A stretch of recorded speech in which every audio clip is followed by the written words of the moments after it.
Man, being a vampire's gotta be the worst. Here's a look at the new Super 7 The Worst Ultimates, Batula, Bat Prince of Darkness.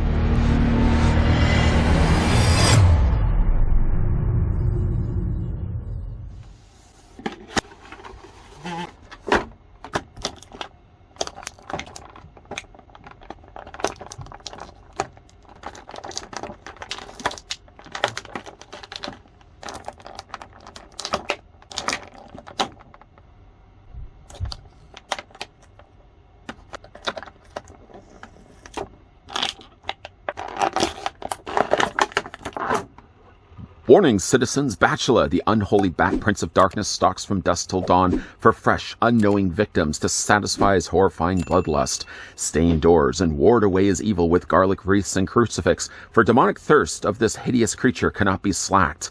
Countless are victims. Lucky are those who are drained of their lifeblood with terror frozen perpetually in their visage. Damned are those that once bitten are transformed into nightmarish minions. Be warned, the vampire curse spreads even now throughout the land. None are safe. Death awaits the unwary. It appears I have a bat in my belfry. Before we get a closer look at Batula, the Bat Prince of Darkness, let's go ahead and grab the tape measure just to see how tall the figure stands.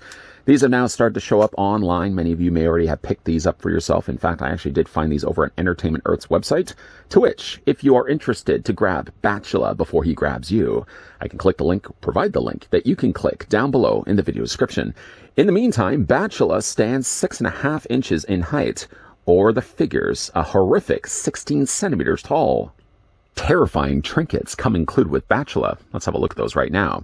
First of which, the figure comes included, which I actually started this review with, a tiny little flask. No, it's not raspberry jelly on the inside of the flask. It would be actually blood. On the very top, one thing I really like about the flask is you can see the lid, the top of it. Kind of looks actually like a black cat. I'm guessing it's more a black bat instead. This can be held in his hands. I mean, currently right now, out of the box, he does actually come with stock, gripping hands, more than enough to hold the flask. If you prefer to conceal your flask, because some may think you have a drinking problem, you actually get yourself an unholy book. One thing that you'll know right away with an unholy book is that the cross is upside down. It's bound on the side, but there's also a little hinge on the side to indicate you can open it up. Simply unclasp the unholy book, and then you can open it up and not find pages necessarily, but a convenient place to store the flask. You can store that away and have a drink of it later. I love the idea that they would have included that. Not a bad looking book either. It does have sort of a surface that you would expect to be like, maybe it's human flesh that he's bound the book in. Really nice looking book though. The figure also comes included with a goblet of gore. I'm not seriously making that up. That's what it's called. Inside you can see he's already poured off, filled it up to the top. That's a big pint. Big pint. Johnny Depp would be very impressed. But inside though, you'll find blood. I do like the little ripples that they added to the blood surface. So it looks like he's either been swirling it, or maybe there's an earthquake in the castle. Could be even a T-Rex. Some nice, as you can see, some ruby stones painted here in red. Primarily, though, the gauntlet's done here in a molded gold plastic. Again, this can also be fit in his hand. The thing about the goblet, though, is that the goblet, you really want to be careful of the base of it. Like, you can fit into his hand. It doesn't fit well, though, so more than anything else, the top of the goblet's going to be a thing that kind of is going to keep it in his hand. Because you can see it gets really loosey-goosey. Put that to the side. The figure then comes included with this kind of, I like this too. It's not the most easiest thing for him to wield, but he comes included with a skeleton sword cane. Now, you may be looking at this right now thinking, I don't see the sword part. Stay tuned. First of all, there's what the skull looks like. And a bad-looking skull. I don't really know what the skull is actually, how it's been attached. Is he just using glue? How strong of a glue would you need to use to attach a skull to the rest of a bone? And that's a pretty big bone, too. Now, this can be fit in his hand, but I would certainly recommend for fitting in his hand to heat the hand first in hot water. The grip, first of all, the plastic that they've used is really hard and unforgivable when it comes to trying to bend the hand out. I've already heated the hand, but it looks like I may even have to heat it again for him to properly hold it. I know, right now you're asking, where's the sword? Where's the sword? Okay, I'll show you where the sword is. Before I actually do that, I just want to show you here on the back of it. I do have a little paint problem. It looks like some of the paint maybe has flaked off the back of the bone. Either way, though, just to draw the sword, you don't have to make the noise while you're doing that. And inside, you got yourself a pretty decent-looking blade. Again, he can hold this in his hand.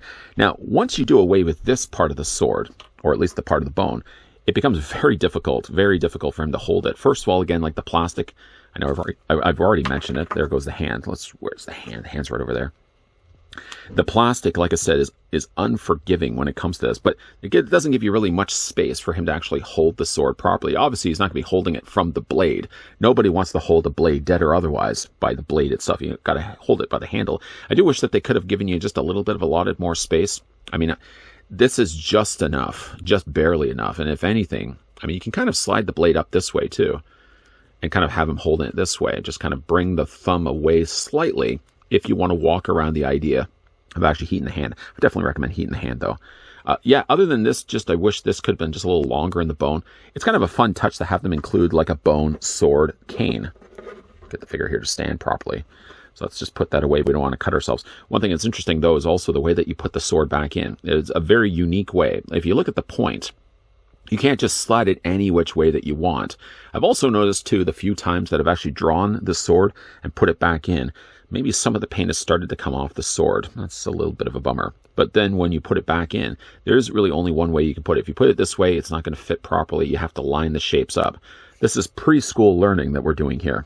Going to put that to the side as well. All the rest of the things that come included with Batula are hands and swappable heads. Maybe we'll look at hands first. If you didn't want him gripping anything necessarily, then the figure comes included with a pair of closed fists. Somebody was yawning in the back of the audience. I heard you, sir. I know. Closed fists aren't the most exciting of things. What's interesting, though, at least, is that he comes included with a little ring. There's a little ring sculpted on one of the hands. This one doesn't have it. I can't tell if that's supposed to be a bat or a bow tie. I didn't think he liked bow ties so much he wanted to get a ring of it. But anyways, it's got some nice painted further on the outer end of it. The inside, it just left the lighter plastic that they molded the hands in. Then if you want to flip the bird to somebody, or in this case, flip the bat, then it comes included with some middle finger hands. I do like these. I don't know if I would have them actually flipping both birds at somebody, but if you want to flip just one bird, you can certainly do that. I'm totally going to get demonetized for this. But anyways, he does come with some flipping bird hands.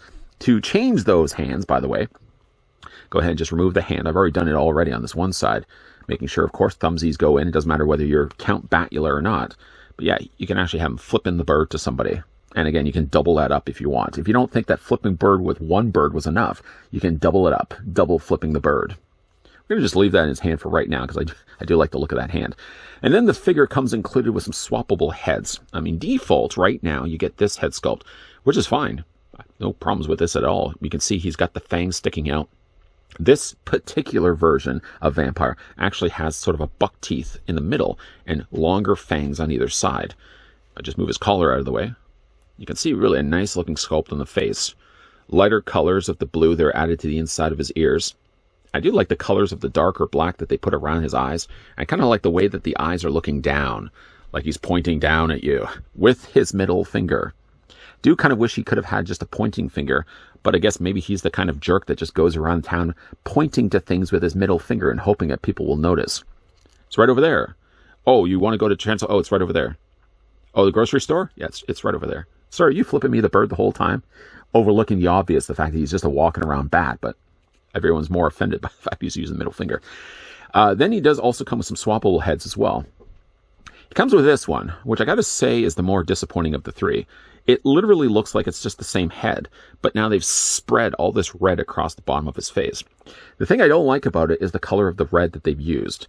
The blue is okay because it follows the same trend as the ears that we already looked at, but I gotta say I don't like the look of the red. It looks sloppy, and it looks the wrong shade. Not that I would know the shade of red smeared across somebody's face, but I think it would be a little bit darker than this. I'm not a big fan of the blood. It just sort of looks more sloppy than anything else. To change the heads out, actually, you're just going to go ahead and just pop the head off and then just put it back on the ball joint. Wow, that is easy. It is easy. I told you. That's the difference between the two heads. If you prefer, though, a more relaxing Batula that maybe goes out in the town, doesn't worry so much about sunlight, then you get those ones with the big, what are those, like ray blockers? What were those ones back, those big glasses back in the day that blocked out some of the sunlight? I don't know. Ray-Ban blockers? Let me know down below in the comment section. Again, it kind of does look like it's the same head sculpt. Just to put this one down here for a second, just to pick up the existing one. Now, okay, so the mouth is just a little bit different, but this one does have the big glasses. The glasses are not removable. Don't try to remove them. Don't try to rip them off. You'll just be disappointed. The inside, though, I don't know if you can actually see it or not. The eyes are not painted. They phoned that part in, but to be fair, the glasses are covering over the front of the face anyways. If you did, again, want to change the head out, wow, that is easy. It is easy. I told you. You pop that just back onto the ball joint, and now Batula can walk around town. I guess he's somewhat protected other than the birds he's flipping to everybody. So those are the head sculpts. Maybe what we'll do, I'm just going to take this one off for right now. He does also include with his cape. Now, the cape is clasped, well, that's a lot of C's, clasped by a front clasp closure. Again, more C's. You can see there's a little bat in the middle of it. There doesn't seem, that I can find at least, a place that you can detach this, but we can easily do. Wow, that is easy. I know. This simply just slides off the neck, providing the head's not there. By the way, the cape is a wire frame. It runs a wire from the top of the collar all the way down to the end of the sides, and then it's also a wire frame along the bottom here as well. So you can do a lot with it. I do wonder what this would have looked like in a black cape with a red interior, but I guess there's already so much black going on with Batula anyways that maybe using a red cape was the better advised idea anyways. Taking this off, I'm going to just put this to the side for right now. Let's return Batula's head. Not that one, the good one. I'm going to pop that back into place. Getting a closer look at the rest of the figure's body. Again, we've already examined the face sculpt, but once again, defaulted head looks fantastic. Sort of more a cartoonier looking Batula. Of course, the rest of his body is very much a staple of any vampire, whether it's Lugosi or otherwise. The costume does look good. He has the long-tailed jacket here on the back, which is softer plastic. All the rest of his body, though, seems more of a harder plastic that they've used. I have heard some issues with, of course, people saying that some Super 7 figures, primarily I think the Disney stuff, seems to be using the wrong type of plastic. It doesn't really deliver a proper mold, at least from what the images we originally saw online. I know with a lot of the time, Super 7 generally just uses generated images of what these figures look like, and half the time the figures don't look as good or as close as what we actually got with those images advertised. Bachelor is pretty close, though. Again, I like this head sculpt. I don't super really like this one. And I actually do like the one with the glasses. I'm not really sure which one I'm going to display him with. The only issue I really have with his outfits is not the jacket. This is, by the way, is all molded to the rest of his torso. You see, it's not a separate piece. It does feel a little hollow. I don't know if you can hear this or not. It does feel a little hollow. I don't think it's actually a hollow body. Rather, instead, I think it's the plastic that they used. The only real issue I have with this figure is this area right here. It's his legs. The legs are sort of disastrous. First of all, the tops of the thighs. This whole bottom part, by the way, is a softer plastic. But the top of the thigh, I'm always having to put it back into the body.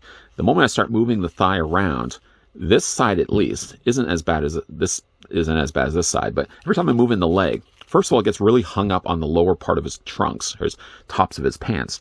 But it always ends up having this part of his thigh sticking out, and then I always have to fish it back in. That's the least of my worries, though. My worries come more so for his lower legs. His lower legs are jointed. There's a joint that allows the knee to go back and forth this way. But the way they've put the legs in, I don't know if you can actually see the lower leg here, it's shifted back. I don't know if it's because they had to put the kneecap in the front to conceal the joint, but what ends up resulting is not only does the leg look wonky, it doesn't give you a very seamless straight line. This sticks out way too far, so he's been doing calf day apparently every day. But what ends up happening too is it ends up warping the leg. I always end up having to straighten the leg, but a lot of times it just does its own thing, and it looks broken half the time. This leg is worse than this leg. I don't know what I would have done differently to fix this. I mean, obviously the joint needed to be a little bit further forward, and you can't even bring it further forward anyways. It seems almost like there's too much gap here, or if anything, I would have done away with the kneecap if it ended up meaning that the bottom of the leg was as warped as what it is right now. Because if you have it straight, it's not as bad. But the moment you move the leg, I mean, you can do it on both sides. This is the worst of the two. It just gives you this really broken look on the leg. I don't like it at all. For the articulation on Batula, starting first with his head, it rotates all the way around on the ball joint. It does look down only just by a little bit. Did you miss that? You may have missed that. It does look down only by that much.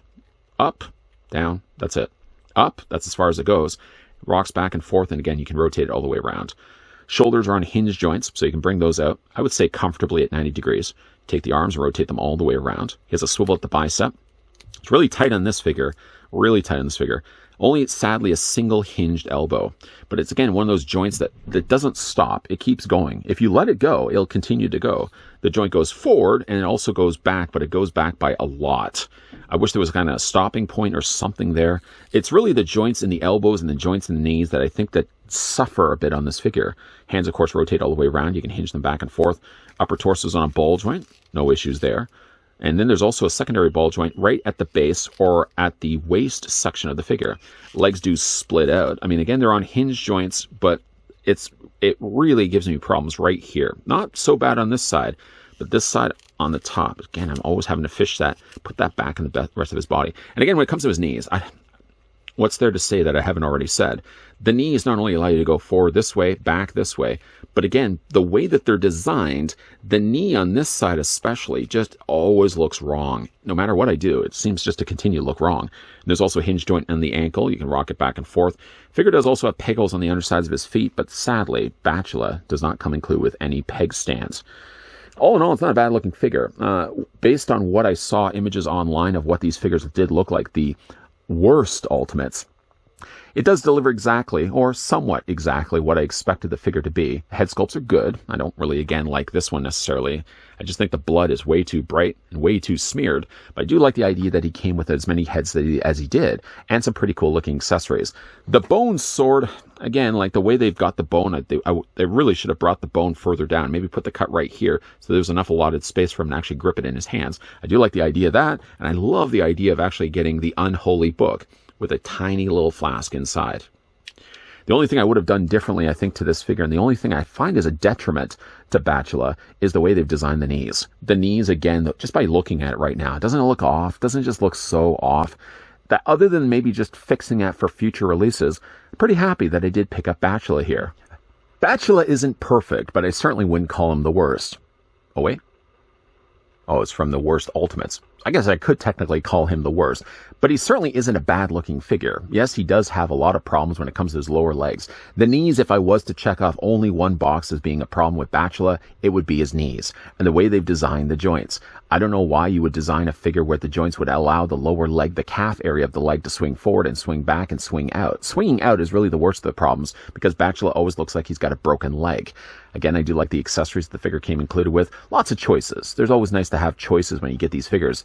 Not only can you display them with the default, but there's, again, 2 different head sculpts that you can choose. Right now here in wrapping up in final looks, he's flipping the bird with a pair of glasses on.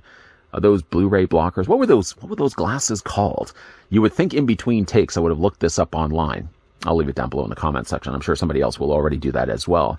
I did actually pick up a couple of these Ultimate Worst, or the Worst Ultimates, over again on Entertainment Earth's website, to which, again, if you guys are interested, you can click the link down below in the video description and pick these up for yourself. Or if you already have picked them up, what do you guys think of the figures? Let me know down below in the comments section. Also, as well, if you don't mind me asking, if you enjoyed this video, why not hit it with a like? If you're loving the content you guys are seeing, and maybe do want to stick around for the worst Ultimates, that is. I hope that the videos aren't the worst. But if you do certainly want to stick around for more, then make sure you hit the ever-crucial subscribe button down below and the equally crucial bell notification. And keep your Batula peepers peeled to this channel, because we are going to be looking at a couple more of these figures in upcoming reviews. As always, guys, thanks for watching. See you guys next time.